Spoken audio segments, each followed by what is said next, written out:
Ši Seimo dauguma ir ši vyriausybė yra vis dėlto geriausia, kas galėjo nutikti Lietuvai. Zuikių puikių komanda jūs parlamente. Kodėl mes turėtumėm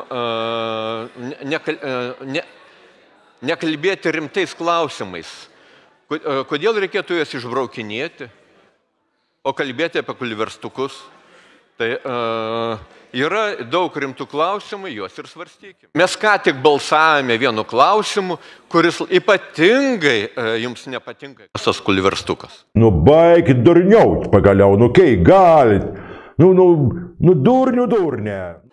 Gyvenantys sovietinių filmukų herojų būsenoje, kulverstukų, krokodilų ir panašiai, jie matyti iš ten ir niekados neįsikraustys.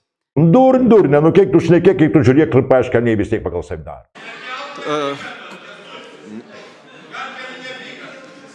Kolegos, leiskite kalbėti. Nu ko tu pliurpi, jeigu tu niek negali? Petras Gražulis kalba prieš. Ir ką jūs čia darote? Ar mes visi turime mąstyti ir galvoti taip, kaip mąsto ir elgiasi konservatoriai? Jūs atsipeikit vieną kartą.